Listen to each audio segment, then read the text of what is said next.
शुरू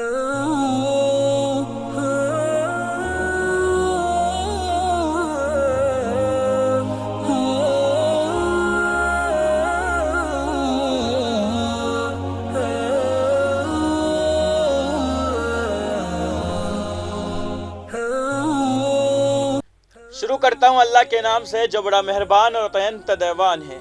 आदाब नाज़रीन, मैं हूँ आपका मेज़बान अब्दुल वाजिद और आप देख रहे हैं तस्नीम टीवी। नाज़रीन, आज की हमारी खास पेशकश इस्लाम क्या कहता है में हम बात करेंगे कुरान शरीफ क्या है। कुरान करीम आखिरी आसमानी किताब है जिसको अल्लाह ताला ने इंसानियत की हिदायत के लिए नाजिल फरमाया। अल्लाह ताला ने कुरान मुक़द्दस को अपने प्यारे रसूल मोहम्मद सल्लल्लाहु अलैहि वसल्लम पर तकरीबन 23 साल की मुद्दत में नाजिल किया। कुरान मुक़द्दस जिब्रील अमीन के ज़रिए मोहम्मद सल्लल्लाहु अलैहि वसल्लम पर नाजिल हुआ। मोहम्मद सल्लल्लाहु अलैहि वसल्लम पर पहली वही 409 ईस्वी में नाजिल हुई जब वो गारे हिरा में गौर व फिक्र में मसरूफ़ थे। गारे हिरा मक्का से 3 मील के फासले पर वाक़ है। नुज़ूल वही का सिलसिला जारी ही था कि आप सल्लल्लाहु अलैहि वसल्लम को मक्का छोड़कर मदीना की तरफ हिजरत करने पर मजबूर किया गया। आप सल्लल्लाहु अलैहि वसल्लम कुरान करीम के नाजिल हुई आयतों को याद कर लेते थे और सहाबा किराम को पढ़कर सुनाते थे।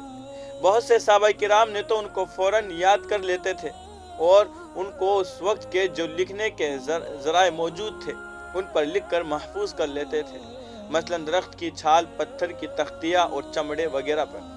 किताब वही नाजिल शुदा आयतों को मुकम्मल एहतियात के साथ महफूज कर लेते थे।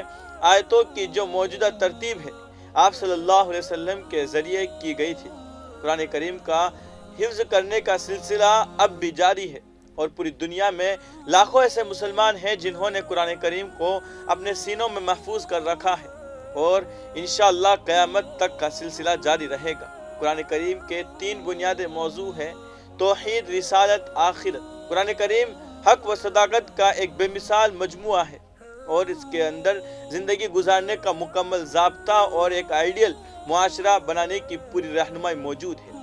आज की इस खास पेशकश में बस इतना ही। मुझे दीजिए इजाज़त और आप देखते रहिए तस्नीम टीवी, आपके मेज़बान अब्दुल वाजिद के साथ। अल्लाह हाफिज़।